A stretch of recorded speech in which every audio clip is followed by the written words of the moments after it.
நம்முடைய ஆலய பிரவேசம் சிறப்பான திருவிருந்து ஆலய ஆராதனைக்கு ஆரம்பமாகும்.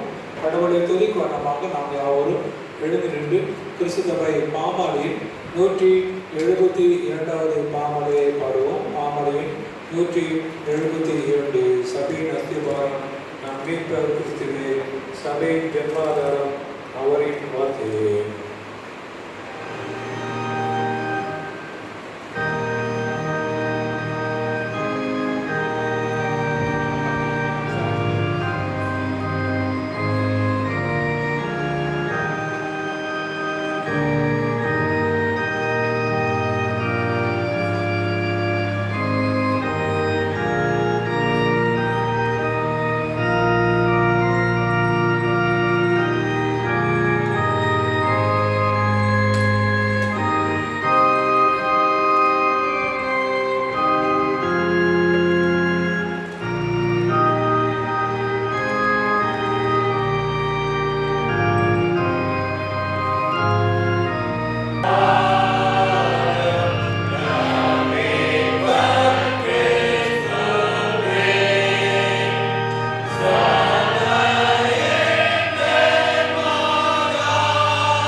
பின்பு சாலமோன் கர்த்தருடைய பலிபீடத்திற்கு முன்னே இஸ்ரவேல் சபை எல்லோராலும் எதிராக நின்று வானத்திற்கு நேராய் தன் கைகளை விரித்து, இஸ்ரவேலின் தேவனாகிய கர்த்தாவே, மேலே வானத்திலும் கீழே பூமியிலும் உமக்கு ஒப்பான தேவன் இல்லை. தங்கள் முழு இருதயத்தோடும் உமக்கு முன்பாக நடக்கிற உமது அடியாருக்கு உடன்படிக்கையையும் கிருபையையும் காத்து வருகிறீர். தேவரீர் என் தகப்பனாகிய தாவீது என்னும் உம்முடைய தாசனுக்கு செய்த வாக்குத்தத்தத்தை காத்தருளினீர். அதை உம்முடைய வாக்கினால் சொன்னீர். இந்நாளில் இருக்கிறபடி உம்முடைய கரத்தினால் அதை நிறைவேற்றினீர்.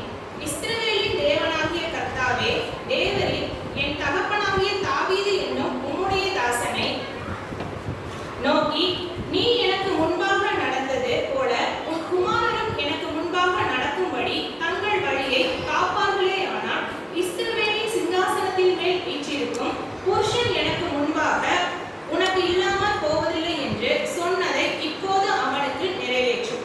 இஸ்ரவேலின் தேவனே, என் தகப்பனாகிய தாவீது என்னும் உம்முடைய தாசனுக்கு சொன்ன உம்முடைய வார்த்தை மெய்யென்று விளங்குவதாக. தேவன் மெய்யாகவே பூமியில் வாசம் பண்ணுவாரோ? இதோ வானங்களும் வானாதி வானங்களும் உம்மை கொள்ளாதே. நான் கட்டின இந்த ஆலயம் எம்மாத்திரம்?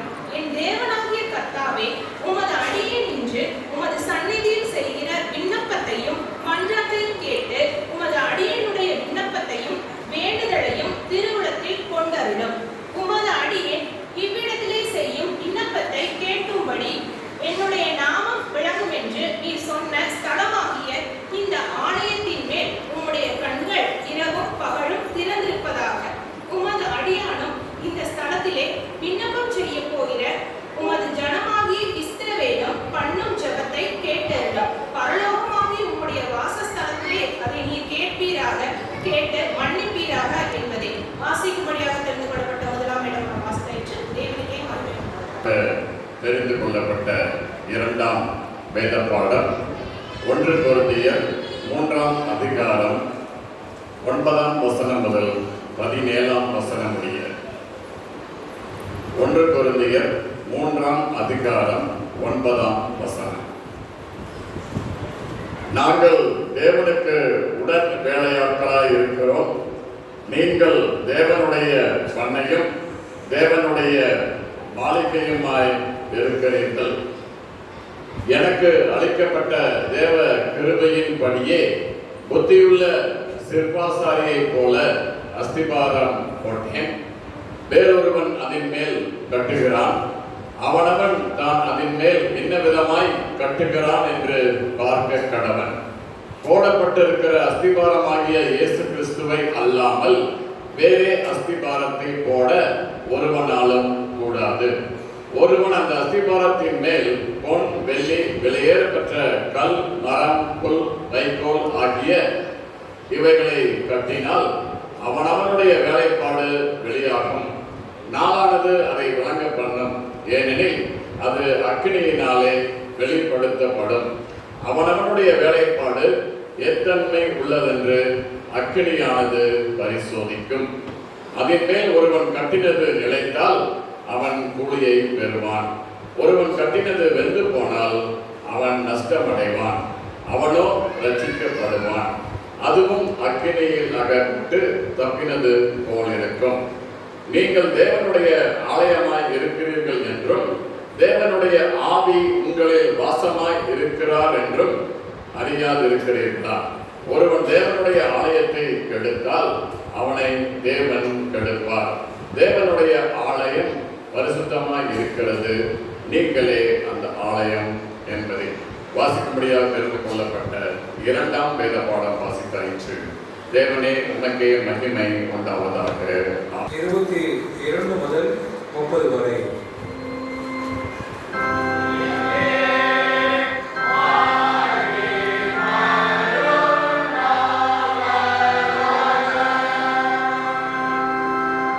தூய யோவான் என்பவர் எழுதின நற்செய்தியிலும் 10ஆம் அதிகாரம் வசனங்கள் 22 முதல் 30 வரை. புதிய ஏற்பாட்டில் 142ஆம் பக்கம். பின்பு எருசலேமிலே தேவாலய பிரதிஷ்டை பண்டிகை வந்தது. மாறி காலமாக இருந்தது. இயேசு தேவாலயத்தில் ஸ்நானமடைய மண்டபத்தில் உலாவிக் கொண்டிருந்தார். அப்பொழுது யூதர்கள் அவரை சூழ்ந்து கொண்டு, எதுவரைக்கும் எங்கள் ஆத்மாவுக்கு சந்தேகம் உண்டாக்குகிறேன், நீ கிறிஸ்துவானால் எங்களுக்கு தெளிவாக சொல்லும் என்றார்கள். இயேசு அவருக்கு பிரயோஜனமாக, அதை உங்களுக்கு சொன்னேன், நீங்கள் விசுவாசிக்கவில்லை. என் பிதாவின் நாமத்தினாலே நான் செய்கிற கிரியைகளே என்னை குறித்து சாட்சி கொடுக்கிறது. ஆனாலும் நான் உங்களுக்கு சொன்னபடியே நீங்கள் என் மந்தையின் ஆடுகளாக இராதபடியினால் விசுவாசியாமல் இருக்கிறீர்கள். என் ஆடுகள் என் சத்தத்துக்கு செவி கொடுக்கிறது. நான் அவைகளை அறிந்திருக்கிறேன், அவைகள் எனக்கு பின் செல்கிறது. நான் அவளுக்கு நித்திய ஜீவனை கொடுக்கிறேன். அவள் ஒரு காலம் கெட்டு போவதில்லை, ஒருவனும் அவைகளை என் கையிலிருந்து பறித்து கொள்வதில்லை. அவைகள் எனக்கு தந்த என் பிதா எல்லாரிலும் பெரியவராக இருக்கிறார். அவைகள் என் பிதாவின் கையிலிருந்து பறித்து கொள்ள ஒரு நாளும் கூடாது. நானும் பிதாவும் ஒன்றாக இருக்கிறோம் என்றார் என்பதே. வாசப்படி கொடுக்கப்பட்ட சுவிசேஷ வாழ்த்து ஆசித்தாயிற்று.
நம்முடைய ஆலயம் கிட்டத்தட்ட கட்டப்பட்டு 10 ஆண்டு நிறைவு செய்து 11 ஆண்டுக்குள் நாம் பிரவேசித்திருக்கிறோம்.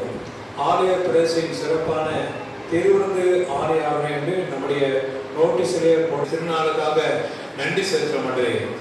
இப்பொழுது தெய்வத்துமே கடந்ததை நாங்கள் நினைவு கூறுகிற மாட்டேன். நாங்கள் கண்டு கொண்டிருக்கிறதையும் நினைவு கூறுகிறோம். நாங்கள் கர்த்தருக்கு நன்றி செலுத்தி வருகிறோம். இந்த 10 ஆண்டு முன்பாக அநேக அங்கத்தினர்கள் முயற்சி எடுத்தார்கள், அதை நினைவு கூறுகிறோம். அவரோட முயற்சி தான் இன்னைக்கு நாங்கள் அழகான ஆலயத்தை அமைந்திருக்கிறோம். இந்த 10 ஆண்டிலும் எங்களுடைய திருச்சபைக்காக எங்களுடைய உழைப்பை, நேரத்தை, காரணத்தை, திறமையை, காணிக்கையை, நன்கொடையை, பொருட்களை, உண்டியலை, கவர் காணிக்கை அநேக முறை படித்திருக்கிறோம். அந்த உழைப்புக்காக நன்றி செலுத்தப்படுகிறேன். ஆண்டவரே, நீர் எங்களை அடிக்கடி வைத்துக் கொண்டே இருக்கிறீர்கள். நாங்கள் தாழ்ந்து போகக்கூடாது, கீழாகக்கூடாது, மேலாக வேண்டும், வாழாக்காமல் தலையாக்க வேண்டும், கீழாக மேலாக வேண்டும், அநேக முறை வைத்துக் கொண்டிருக்க அதற்கு நன்றி செலுத்துகிறோம். 10 வருடத்துக்கு முன்பாக கொடுத்த அந்த உன்னதமான சபையாருக்காக நன்றி செலுத்துகிறோம். 10 வருடமாக கொடுத்து வந்த அருமையான திருச்சபைக்காக நன்றி செலுத்துகிறோம். இப்பொழுது இந்த 11 ஆண்டுக்குள் பிரவேசித்த எங்கள் வாழ்க்கையில கத்ததமே இப்படி ஆசீர்வாதத்தை கொடுத்திருக்கு. இப்படி ஆசீர்வாதத்தை எடுத்து செல்ல மாட்டேன். இதற்கு எங்களை அர்ப்பணிக்கிறோம், எங்களை ஒப்புவிக்கிறோம். எங்களை ஏற்றுக்கொள்ளும், எங்களை பயன்படுத்தும், பக்குவப்படுத்தும், பரிசுத்தப்படுத்தும், வழிநடத்தும், ஆசீர்வதியும். இயேசு கிறிஸ்து மூலமாய் வேண்டிக் கொள்கிறோம் அன்புள்ள பரமபிதாவே. ஆமென்.